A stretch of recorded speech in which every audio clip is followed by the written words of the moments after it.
Hello, everyone, and welcome back to the ReluTech Podcast. Today, I'm excited to have another partner on. We have Steve Lohr from Evolve with us. Welcome, Steve. Hey, thanks, Chris. Well, I'm very excited because we've recently started working with Evolve on kind of a new way for ReluTech to roll out our MIQ platform. Evolve is a pretty well-known name in the AWS space, but for many of our viewers, especially if you maybe aren't in the partner space, if you're maybe just someone who is looking at moving to the cloud, you may not be as familiar with them or potentially the OLA program within AWS.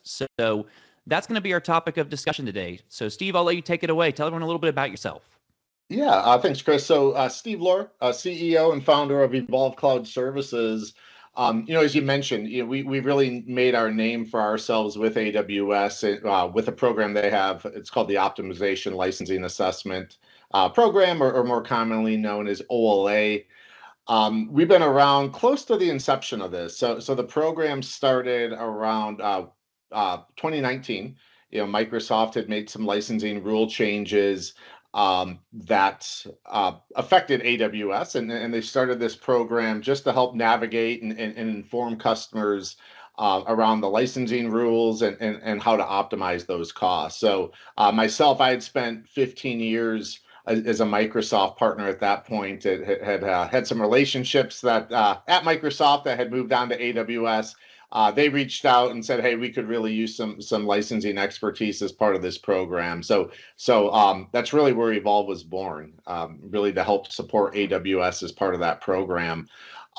We've certainly evolved since then, and in addition to being licensing experts, have really incorporated a broader TCO. So while licensing impact is still a important piece of all this. We also become really instance mapping experts. We've been incorporating various options and different models, as well as storage and now the ReluTech offerings and so forth into our analysis. So just a little bit about our background, and again, we've worked with both directly for AWS and with partnering with over 200 different migration partners delivering these assessments. Yeah, it's a huge fact that when anyone's going to a migration, it's kind of what we experience here at ReluTech, where there's a lot of cost customers are going to be expecting, which is, hey, I'm going to the cloud. There's going to be instances. Those are going to cost money. It's a pay per use kind of situation. Yeah. But once they start moving, there's all these other kind of little, I don't want to even say technical details. It's almost like litigation as you work through a migration, right? Yeah. So stuff like this is really important as people are on that front end of a migration. Are you really looking at everything you have to make sure you have a good plan in place? Yeah, and it's a huge, licensing is a huge part of that, right? What a lot of people don't realize is the software licensing costs associated with the workloads we assess are typically about 2 to 3 times the cost of all the other costs in the cloud combined. So it's a huge decision point. And again, oftentimes you can find a license compliant way to model in AWS without having to purchase a single additional license. But it's just taking that time to really look at licensing impact, take a look at what optimization levers that we need to pull, and that's really what we do as part of these OLAs. No, as far as that goes, I want us to kind of get a little more in the weeds here. So I guess walk our viewers through what an OLA looks like, kind of nuts to bolts. Yeah. So OLAs, there can be a few flavors of those, right? I kind of think of it as the good, better, best model, right? So more and more, sometimes customers just want a quick, high level number, in more of a prospecting exercise or kicking the tires exercise of where it's going to be a light lift for them, but at least gives them some general idea of cost. And then they may proceed to a deeper analysis. So, for those types of OLAs, we can do as little as, using an RV tools export. And then we can go through a tagging or scoping exercise with the customer just to understand what servers are running SQL Server and prod and non-prod and in scope and out of scope. We can still collect, Microsoft licensing data, through their Microsoft licensing statement just to understand what their BYOL use rights. But, that's a very quick turnaround OLA where we've completed those in less than a week, depending on how quick the customer wants to move. And then, looking at more of kind of the best case scenario is, AWS has a lot of different tools available through their ISV funding program and through OLA that are fully funded as part of these assessments. So, I mean, really best case scenario is where we would deploy a tool that will gather utilization data on their on-prem servers over time. So we have really, really good data to work with. And again, that can be ran from 2 weeks, 4 weeks. I usually, recommend somewhere in that period of time. We're actually working with a ski resort right now where they're running that tool collection over their entire ski season because they want a good chunk of peak season. So that's been like a 3-month data collection. Yeah, it's a peaky business, right? You can't just go in your off season and say, hey, we'll get this done when we're not busy. It's like, actually, we need to get this done when you're busy. Yeah, absolutely. So again, there can be a lot of different flavors, right? They can be quick or they can be longer and more intensive. But the goal is, again, to get solid numbers to look at, understand on-prem utilization, understanding licensing impact, so we can really put a solid TCO in place for the customer to make the most informed decision. Excellent. So we kind of went through a good, better, best there. As a customer is kind of looking into this OLA, part of that's going to be what is it going to look like once they migrate? There's a lot of differences in different planning mechanisms. Can you walk us through a little more about kind of the differences and kind of different OLAs that you might be looking at? Yeah. And a lot of that will come down to modeling. So, I mean, we have a really comprehensive model. For the last couple of years, I think kind of the hot topic has been Broadcom, leaving Broadcom, going to the cloud and so forth with some of the things going on in the industry there. So what I always, say is knowledge is power, right? It's good to understand all your options. So we've really designed our OLA around that. So as part of our OLA, and again, not all OLAs are created equal. So with Evolve, ours are very comprehensive. We'll take a look at various models of EC2 shared tenancy. We'll also look at what we call, mixed tenancy in EC2, which is a combination of using dedicated hosts, which can really help optimize licensing costs around, especially if customers still have BYOL use rights and, older Microsoft technology, Windows Server 2019 or older, which, to be honest, we're still seeing about 70 to 80% of the Windows servers we see are still running on Windows Server 2019. We offer EVS as well as NC2 on AWS modeling as part of those OLAs. So if you're not familiar with NC2, that's Nutanix.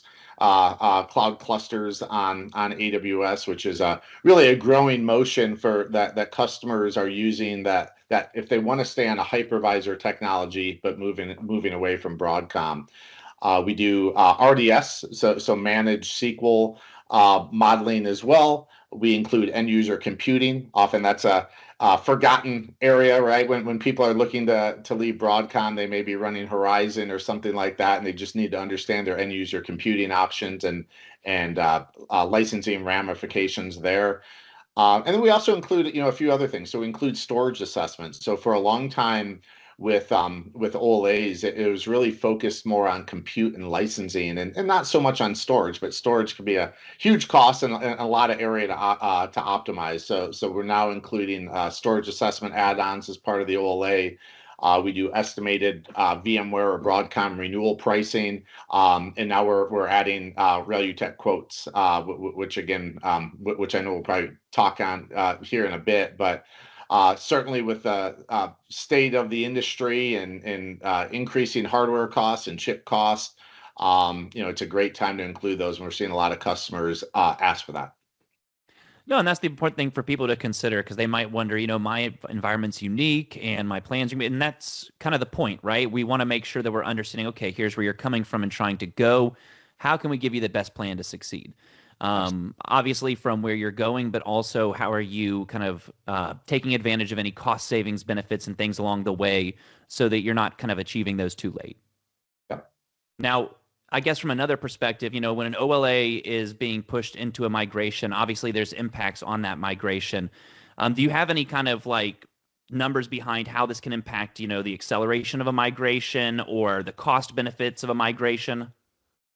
Yeah, absolutely. I mean, that's one of the things, AWS keeps very good stats on this. And one of the reasons why they love OLAs, again, is it really helps accelerate migration. So, this is an AWS number, but migrations tend to move 33% faster when an OLA is done. And that makes a lot of sense because, it's really getting that customer the foundational information they need.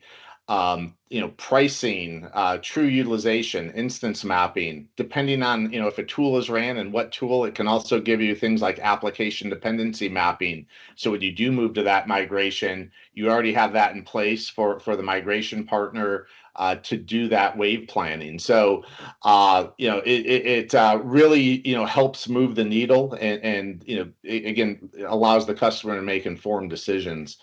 It also, again, shows great reduction in cost savings. So on average, TCOs tend to be about 36% less expensive when doing an OLA versus not doing an OLA, where you're not, taking into account licensing impact, not using good utilization data if you're just using industry standard.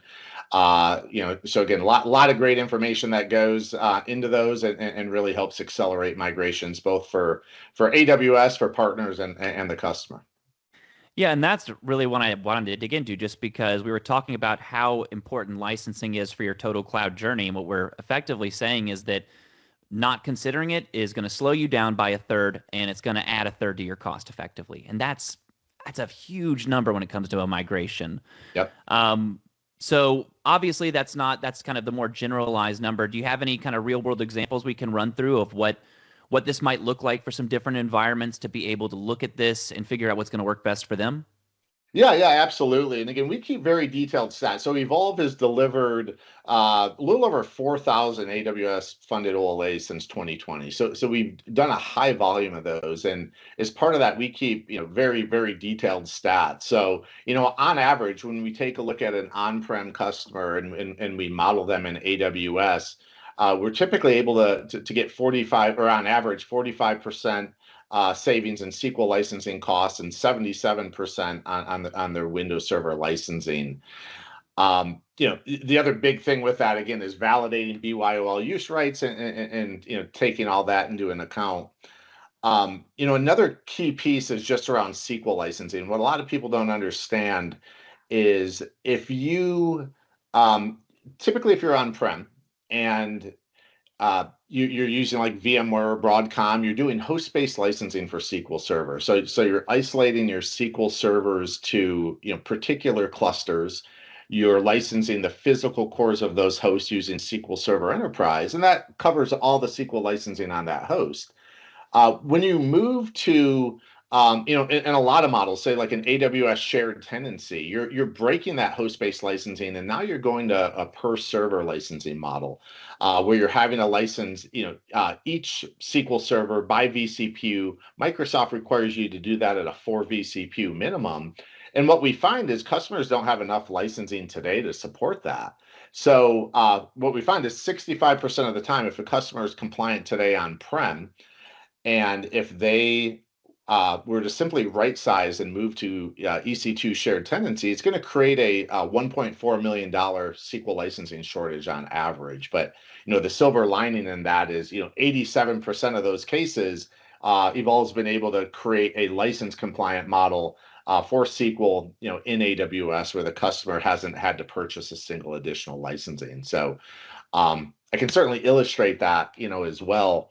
We have an example up, and one thing to note, you'll see very different pricing across these models.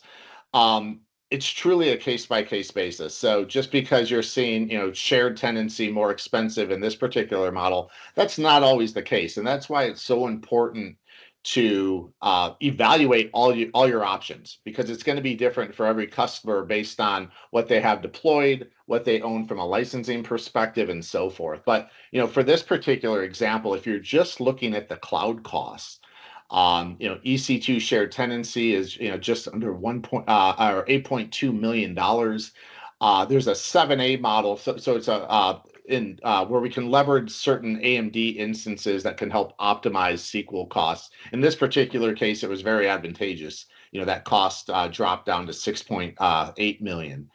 The dedicated host model, where it's a mixture of EC2 dedicated hosts and shared tenancy, is 6.9. RDS was 9.5 million, and that's to be expected because there's a cost to doing managed services around SQL. And then in this particular case, NC2 came out, just from a cloud cost perspective, really good. It was 6.4 million. But the TCO can really flip upside down when you look at the licensing. And once we add the SQL licensing cost, what you'll find for the shared tenancy model, much like I mentioned before, the customer didn't have enough licensing to support SQL going to shared tenancy. So they would have had to make a $860,000 purchase on top of the software assurance they're already paid. So that on top of that 8.2 million, that added another 1.1 million to that cost. Similar to the 7A model, it was a little less, but they had to make a $780,000 purchase. So that was just over $1 million. Where if you're looking at the leveraging EC2 dedicated host or NC2, we were able to still take advantage of host-based licensing where the customer didn't have to purchase a single additional licensing. So, when you compare these numbers of, what the cloud costs were, it jumped from, 8.1 million to 9.3.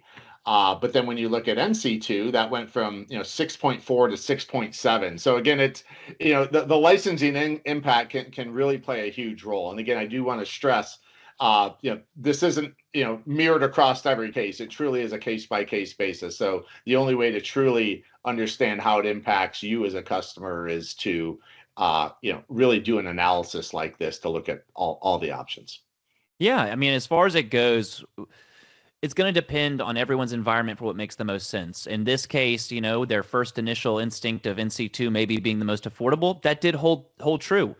They might have leaned towards the EC2 mixed because it was close and maybe there were some advantages that they wanted to utilize on the EC2 side. However, when they actually kind of start to add up the costs, it starts to separate just a little bit more. So it's pretty interesting in that regard. And we see on the hardware side where 100 servers just aren't always the same in terms of the value we can get out of it. Maybe these ones are a little older, but they are chock full of memory and storage, right? Maybe these are a little newer, but for some reason they're really light on their configuration.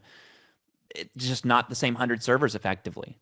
Yep, absolutely. Yeah. I mean, makes a huge difference, right? A SQL server, for example, right? You're looking at, high memory servers, low CPU and so forth. So again, huge impacts. The devil's in the details, basically, right? So it's important to have good data to work from, and do a proper analysis. Yeah, I mean, as that goes, it's why we've been trying to loop in with you guys, because right here, what you're trying to do, obviously, is let a customer know really early on in the process what this looks like, right? What are you going to have to plan for? What can you take advantage of along the way? And that's exactly where we kind of sit in this process. I believe AWS has like a migration framework they tend to work around. And yes, so as far as that goes, that's exactly kind of where both of us sit, where for us to do our best job, we need to be kind of sitting in this space. So that's really why we started to partner with you guys, because we looked at Evolve and said, hey, they're actually seeing these data center environments right at the beginning before any decisions have been made. And that's the perfect place for us. It's where we can tend to provide the most value. Now, I'm guessing for you guys, it's the same case where the more time that a customer waits before they're getting ready to migrate, the harder it is to make an impact, right? Because they've already started to put certain things into motion. How does that tend to sit for you guys? Yeah, absolutely. Right. And that's why it's so important. And, again, this is AWS's framework around migration and modernization. It's assess, mobilize, migrate. It all starts with an OLA, and a lot of reasons for that, right? I've seen cases where, again, a customer goes through analysis that they're getting close to migration, and then suddenly they realize, oh my gosh, this is going to cost me $2 million or $10 million more in licensing. And it stops the migration in its tracks. As I mentioned before, a lot of times that can be addressed. You just have to take the time to look at that. And that's why it's so important to do that up front, right? So when you look at the recommended path to migration for AWS, it all starts with discovery and OLA, right? Getting good baseline data, doing a proper analysis up front, just so you're mitigating any of those risks and getting those financial questions answered early on. When including ReluTech and MIQ, why it was so attractive to me is you're also looking at that total business case, and that's where understanding if you're going to migrate, what can you do to recoup money on hardware that you've already purchased. If you have to stay in that data center for a while, how can you get a liquid infusion or cash infusion to help support that migration while being able to lease back those servers during that migration period, and then certainly being able to lower both VMware hardware OEM support costs. All that goes into that business case and that decision-making process for customers as they look to migration. And again, as I mentioned earlier, the timing has never been better, as far as what customers can recoup, for those hardware assets with the increasing cost of hardware and chip costs. Yeah, I mean, as far as it goes, it's a super exciting time for any customers who are trying to migrate and are taking this seriously, because right now, I guarantee you the gear in your data center has never been more valuable in the last 1 to 2 years. Anything you've bought in the past, for some reason, has gone up in value in the last year, and it's primarily because of a lot of the configurations in it that are needing to drive this AI data center space. What I like about what you guys and what we do is it's obviously a cost element that we're trying to impact the TCO, but it's also untethering you from that on-premises data center, right? A lot of these licensing agreements you have in place, a lot of these maintenance contracts or support contracts you have in place, any sort of financial obligation you have your data center and your accounting books, these are all things that are tethering you to this on-premises data center. And anything we can do to kind of start to untether you from that so you can focus on migrating to the cloud, it gets you to the promised land where you can start to modernize, right? You can start to take the benefits of kind of Amazon's better utilization and all these other things they have going that are going to kind of drop down to the customer. Yeah, absolutely. And again, Amazon has great funding programs. When we were talking about mobilize and migration, there's all kinds of funding dollars that are associated with those, and a lot of that is all unlocked with OLA, right? OLA will establish projected ARRs, which is what all these funding programs are based on. And with some of those funding programs, there's kind of a copay, I guess, on the customer's part, right, for those migration services, and that's what's so attractive about a program, like you guys offer, because your costs can really help offset, if not completely cover, the customer's costs, for those migrations. So very exciting. And again, it's something that we received a lot of feedback from both customers and AWS sellers as finding a huge value, which is why it was so important for me to make sure that we're including this in our OLAs. Yeah, and I think so we have this slide here that I believe you have pulled up. So this is basically how we're partnering with Evolve right now. This is something that possibly will evolve as we continue to partner together, maybe offer some more detail in the future and dig into some of the other elements of it. But this is an output from our MIQ tool. It's something that we're going to go deeper into detail on a future podcast. But it's a tool that we've built to help us along the way with how we can effectively evaluate these different on-premises data centers that we're looking at that are preparing for a migration. Where basically whenever Steve and the Evolve team are getting together and they have some server information or storage information or other things like that on-premises data center equipment, we can effectively plug that into our tool and work with it to evaluate the gear for the funding we could potentially provide and savings we can provide. So what that effectively means is, for this particular instance, this was just looking at servers. I believe it was from an RV tools list. So we're saying, okay, how valuable are some servers inside this list? What's also pretty cool is we can provide some assumptions on what your storage, networking, and ancillary devices could also be potentially worth. Sometimes we want to focus on the meat and potatoes and the actuals that we are working with here, which in this case was the servers. So we were able to go into our tool, figure out that there's possibly upwards of $2 million of value in this gear that we could fund upfront during your migration so that you can effectively offset any costs that your migration might incur, even after other funding programs. It basically will take you from a capital expenditure in your data center and you'd be leasing it back at that point. And what's cool about the way we do it is we can provide it on an elastic basis, so your costs will reduce from a lease standpoint as you start to decommission and send equipment back to us. The other side of that is the support savings. So in this particular instance, we're offering VMware support savings as well as hardware maintenance support savings. So what we can provide basically is nearly $6.6 million in additional savings over the course of this 24-month migration for that. Basically providing a net cash benefit in the end of about $441,000 from the lease, meaning that from the estimated lease payments we're projecting with your elastic payments throughout, you should still have about $441,000 left on hand at the end of this migration, so you can continue to modernize ideally. So that's how we kind of looped into it. We wanted to make sure that if there were customers who are looking at this migration, they're already seeing how they can save on licensing. How can we now effectively weaponize your on-prem environment towards your migration? Yeah, this is this is great. And again, I can't stress enough the positive feedback we're getting, both for the AWS funded assessments. We also do Nutanix funded assessments for customers, looking to go NC2 on AWS or NC2 on Azure. This is definitely a compelling event.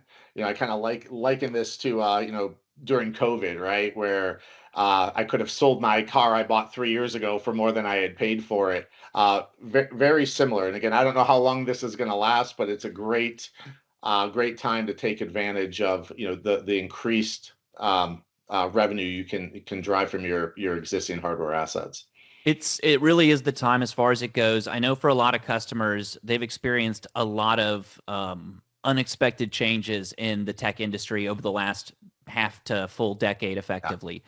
We've seen weird supply chain crunches for a variety of reasons. The most recent one being, frankly, for really interesting, cool technological developments, but it has downstream effects that are hitting customers. And that can be in terms of, for instance, the supply chain that keeps their on-premises data center running, potentially how some of these traditional licensing companies may be changing their cost structures for their licensing customers, and how that might motivate someone to moving to a flexible cloud environment instead of something that's tethered to a data center.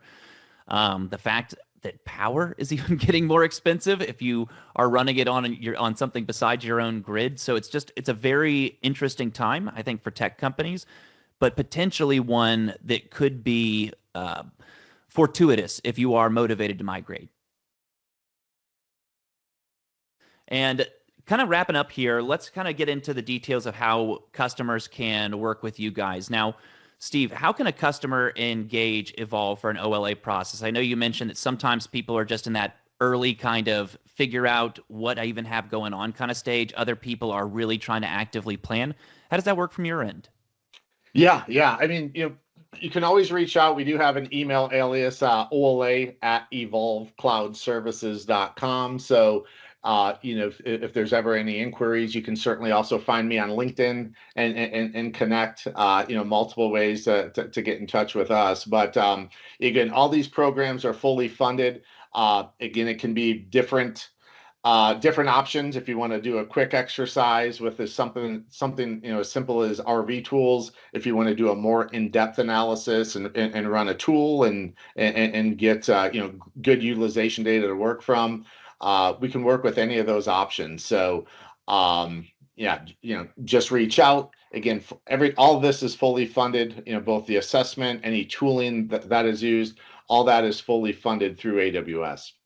Awesome. So it's going to be ola@evolvecloudservices.com, or add you on LinkedIn. So for any of our viewers, reach out. As far as it goes, if you're planning your migration, now's the time. So please don't hesitate to let us know, and we're glad to see what kind of value might be locked up in there. Now, to close it out, the next podcast we'll be planning is actually going to go deeper into how this MIQ tool works. It's going to dig deeper into where do these numbers come from, right? We're showing you that we can offer you a bunch of money and save you a bunch of money. We're going to tell you more or less how we do it without giving away too much of our secrets. So stay tuned for the next one. And thanks for watching today. Steve, thanks for joining us. Thanks, Chris.